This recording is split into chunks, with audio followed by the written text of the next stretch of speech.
और चलिए अब शुरुआत कर लेते हैं न्यूज़पेपर सेगमेंट की, क्योंकि देखिए जितने भी आज मेरे पास पेपर है या मेरे सहयोगी के पास जितने भी आज पेपर हैं, सबके अगर फ्रंट पेज की बात करें तो इसमें बिहार की उस घटना का जिक्र है जहां पर पत्रकार को घर से बुलाकर घर के बाहर ही गोली मार दी गई, उसकी हत्या कर दी गई। देखिए बेहद परेशान करने वाली ये खबर हो जाती है जब एक तरफ मंचों से बड़े बड़े दावे किए जाते हैं, क्राइम को लेकर, अपराध को लेकर बड़े बड़े दावे होते हैं, लेकिन बिहार में क्राइम की क्या फिलहाल स्थिति है वो किसी से छिपी हुई नहीं है। क्या क्राइम का ग्राफ है वो किसी से छिपा हुआ नहीं है। हालांकि देखिए अब बयानबाजी का दौर शुरू हो गया है, राजनीति का दौर इस पर शुरू हो गया है, लेकिन एक किसी का परिवार जो पूरे तरीके से टूट चुका है इस अपराध के चलते।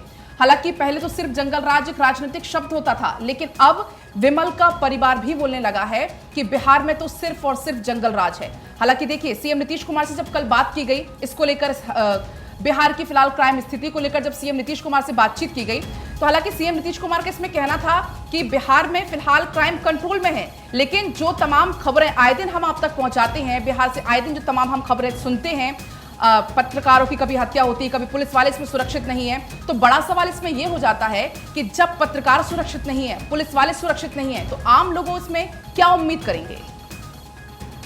साक्षी। बिल्कुल पलक, और जिस तरीके से आपने समझाया और बताया कि कैसे बिहार में पूरी तरीके से जो इंफ्रास्ट्रक्चर है, जो खौफ है खाकी का, वो फेल होता हुआ नजर आ रहा है। किस तरीके के हत्याकांड, वो भी पत्रकारों के लिए चौथा स्तंभ माना जाता है डेमोक्रेसी का, पत्रकारिता को, और उसके बाद पत्रकारों की हत्या किस तरीके से बिहार में की जा रही है। मेरे पास नवभारत का ये अखबार है, नवभारत के अखबार में आपको जानकारी दे दूं, इसमें भी जिस तरीके से पलक जिक्र कर रही थी कि ऑलमोस्ट हर पेपर के फ्रंट पेज पे ये खबर जरूर छपी है। नवभारत ने भी ये खबर छापी है कि बिहार में पत्रकार की गोली मारकर हत्या कर दी गई। अब बड़ी बात प्रिया ये है इसमें कि 4 साल पहले उसके भाई की, गब्बू यादव की, विमल यादव के भाई, छोटा भाई गब्बू यादव की हत्या कर दी गई थी इसी तरीके से। अब गब्बू यादव के हत्याकांड में विमल एक मुख्य गवाह के तौर पर था और उसने गवाही दी भी थी, कई बार उसको धमकियां दी गई, और यहां तक कि बड़ी बात यह कि विमल को अंदर से डर था, उसको पता था कि उसकी हत्या की जा सकती है, जिसका जिक्र उसने किया था अपने दोस्तों से। 1 हफ्ते पहले भी उसने बात कही थी कि मेरे को जान का खतरा है, और न केवल उसने जिक्र किया, उसने आर्म्स के लिए यानी कि बंदूक के लिए लाइसेंस के लिए अप्लाई भी किया था, जिसको खारिज कर दिया गया था। अब किस तरीके से एक व्यक्ति को जब पता है तो उसको धमकियां मिल रही हैं और उसको कहीं ना कहीं इंट्यूशन है कि उसकी हत्या हो सकती है, उसके बावजूद ये हत्याकांड होता है, तो ये बड़े सवाल खड़े करता है प्रिया। बिल्कुल, सवाल कई सारे हैं। इस वक्त मेरे पास फर्स्ट इंडिया है। आप देखिए जैसा कि पलक ने इस बात का जिक्र किया कि तमाम जो अखबार हैं वहाँ पर कवर स्टोरी यही है। यहाँ पे भी लिखा है अ नॉक एंड अ शॉट। दरअसल एक बहुत बड़ी घटना बिहार में घटी है और पहली मर्तबा नहीं है जब ऐसी कोई घटना घटी हो। फ्लैशबैक में अगर आप जाएंगे तो बिहार में पहले भी ऐसे हालात बने हैं। 2005 में जब सत्ता पलटती है, जब मुख्यमंत्री नीतीश कुमार बनते हैं, उससे पहले चुनावी दौरों में उन्होंने लॉ एंड ऑर्डर को लेकर तब के मुख्यमंत्री लालू प्रसाद यादव और राबड़ी देवी पर बहुत पलटवार किया था। लेकिन अब उनकी जब सरकार बनी उन्हें सुशासन बाबू कहा गया। लेकिन इन बीते वर्षों में एक के बाद एक ऐसी घटना का होना अपने आप में गंभीर सवालों को जन्म देती है। सवाल ये है क्योंकि आप देखिए कोई एक जगह नहीं, अररिया सिर्फ नहीं है, यहाँ पर आप मुजफ्फरपुर देख लेंगे, आप सुपौल देख लेंगे, आप बिहार में पटना देख लीजिए, राजधानी पटना, वहाँ पर भी ऐसी घटनाएं घट रही हैं। आम लोग दहशत में हैं, आम लोग खौफजदा हैं। इस बीच मुख्यमंत्री नीतीश कुमार तो जांच की बात कह रहे हैं, लेकिन एक सच ये भी है कि नीतीश कुमार अलग अलग राज्यों में जाते हैं, दिल्ली का दौरा करते हैं, बेंगलुरु जाते हैं, विपक्षी एकता को धार देने की कोशिश करते हैं, लेकिन अपना प्रदेश क्या उनसे संभल नहीं रहा है, ये बीजेपी सवाल पूछ रही है। मुख्यमंत्री नीतीश कुमार ने, जैसा कि पलक आपने भी इस बात का जिक्र किया था, मुख्यमंत्री नीतीश कुमार ने इस बात का जिक्र किया कि ये कोई पहली घटना नहीं है, ऐसी घटना तो बिहार में होती रहती है, और साथ ही साथ उन्होंने जांच की बात कही है। लेकिन अब विपक्ष इसको लेकर हमलावर नजर आ रहा है। महिमा, बिल्कुल आप सही कह रही हूँ। देखिए जैसा कि मेरे सहयोगियों ने आपको बताया कि उनकी अखबार में भी फिलहाल ये फ्रंट पेज पे छपा है, और मेरे पास इस वक्त अमर उजाला, और अमर उजाला में भी फिलहाल इस खबर को प्रमुखता से बताया गया है। लेकिन सवाल यहाँ पर ये खड़े होते हैं प्रिया कि बिहार में आखिर चल क्या रहा है, ये सवाल खड़े होते हैं। अब इसको लेकर जमकर राजनीति भी हो रही है। चिराग पासवान ने भी आरोप लगाए हैं। चिराग पासवान कह रहे हैं कि इस वक्त पत्रकार जो है वो सुरक्षित नहीं है बिहार में। इसके अलावा बीजेपी प्रदेश अध्यक्ष भी ये कह रहे हैं साफ तौर पर कि क्या कर रहे हैं नीतीश कुमार। अब सवाल तो खड़े होंगे क्योंकि हमने देखा कैसे गठबंधन जो इंडिया है यहाँ पर अब लगातार उनको एकजुट करने की कोशिश नीतीश कुमार की तरफ से की गई। अब ये सवाल तो खड़े होंगे कि आप देश के बारे में बात कर रहे हैं, लेकिन आपसे अपना राज्य क्यों नहीं संभल रहा। तो तमाम ही सवाल है, अब देखना होगा कि कैसे कार्रवाई होगी। हालांकि देखिए महिमा, आपको यहाँ पर मैं रोकूंगी। कल जब मीडिया ने बातचीत भी की नीतीश कुमार से, वो एक बार हम दर्शकों को सुना देते हैं। जी,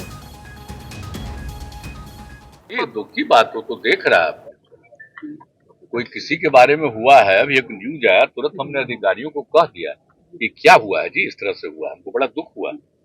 हम यहाँ आने के पहले देखे हैं न्यूज, तो हमको लगा कि भाई कैसे किसी पत्रकार का हुआ, तो हमने तुरंत अधिकारियों को कहा इसको देखिए, और मुझे बहुत दुख हुआ कि कैसे किसी के हो गया, तो देख रहा है तुरंत। और सर, बिहार में तो मुख्यमंत्री नीतीश कुमार को तो आपने सुन लिया, लेकिन इस पर सियासत तेज है। एलजेपी रामविलास अध्यक्ष चिराग पासवान और बीजेपी के प्रदेश अध्यक्ष सम्राट चौधरी ने पूरे मामले में कैसे सरकार को घेरा है, अब आपको वो सुनवाते हैं। ये लोग बोलते हैं भैया कि लोकतंत्र की हत्या हो रही है, लोकतंत्र के स्तंभ को ये लोग सुरक्षित नहीं रख पा रहे, अपने पुलिस के अधिकारियों को सुरक्षित नहीं रख पा रहे। पत्रकार जो लोकतंत्र का चौथा स्तंभ है, पत्रकारों की हत्या हो रही है हमारे राज्य में। जिस तरीके से अररिया में, रानीगंज में, वहाँ पर जिस तरीके से विमल कुमार यादव जी की आज सुबह उनकी गोली मारकर हत्या कर दी गई। आपके राज्य में पत्रकार सुरक्षित नहीं है मुख्यमंत्री जी, आपके राज्य में पुलिस के अधिकारी सुरक्षित नहीं है, तो आम बिहारी तो बहुत दूर की बात है भाई। पत्रकार जो चौथा स्तंभ है लोकतंत्र का, उनको भी मारने का काम बिहार में अपराधी कर रहे हैं। और बिहार के मुख्यमंत्री नीतीश कुमार जी को फुर्सत ही नहीं है दिल्ली बॉम्बे घूमने से और घमंडिया गठबंधन का निर्माण करने से, उनको फुर्सत कहाँ है। बिहार के लोग मारे जा रहे हैं, बिहार के लोगों के बीच में आपराधिक घटना बढ़ रही है, लेकिन नीतीश कुमार जी आराम से चैन की नींद सो रहे हैं। तो देखिए, ये मुद्दा है कि थमने का नाम नहीं ले रहा है और अब राजनीतिकरण एक तरीके से इस मुद्दे के ऊपर होता हुआ नजर आ रहा है। आरोप प्रत्यारोप की राजनीति और किस तरीके से तमाम नेता अब सामने आ गए हैं अपनी राजनीतिक रोटियां सेकने के लिए, ये इसके ऊपर दिखने लगा। लेकिन बड़ी बात, सवाल वही है कि कब तक ऐसी खबरें सामने आती रहेंगी और कब तक पत्रकार सुरक्षित नहीं रहेंगे, और कब तक, खासतौर पर जब हम बिहार की बात करते हैं, कब तक बिहार में इस तरीके के आपराधिक घटनाएं सामने आती रहेंगी। क्योंकि ये कोई इकलौती घटना नहीं है, बिहार में कई बार ऐसी घटनाएं सामने आती रही हैं। और जिस तरीके से प्रिया भी जिक्र कर रही थी मेरी सहयोगी कि बिहार में इससे पहले भी ऐसी घटनाएं सामने आई हैं, और न केवल पत्रकार को गोली मारने की घटना, बल्कि ऐसी कई सारी आपराधिक गतिविधियां बिहार में होती रहती हैं। कब नीतीश कुमार की नींद खुलेगी और कब वो खाकी का खौफ लोगों में देखने को मिलेगा और इन बेखौफ अपराधों से निजात मिलेगा बिहार की जनता को। और सबसे अहम देखिए ये हो जाता है कि इस घटना के बाद भी सरकार की बहुत शर्मसार छवि सामने आई है, क्योंकि अधिकारी पहुंचते हैं राहत राशि लेकर, आर्थिक सहायता करके लेने के लिए, वहां पे उनको देने के लिए, लेकिन 20,000 की राशि दी जाती है। तो पत्नी ने कहा कि मेरे पति की कीमत 20,000 नहीं थी, अगर आप 20,000 में 50,000 में अगर आप कर सकते हैं तो उससे ज्यादा कीमत हम देंगे। यानी कि सरकार कितनी गंभीर है, आप इस बात से अंदाजा इसका लगा सकते हैं।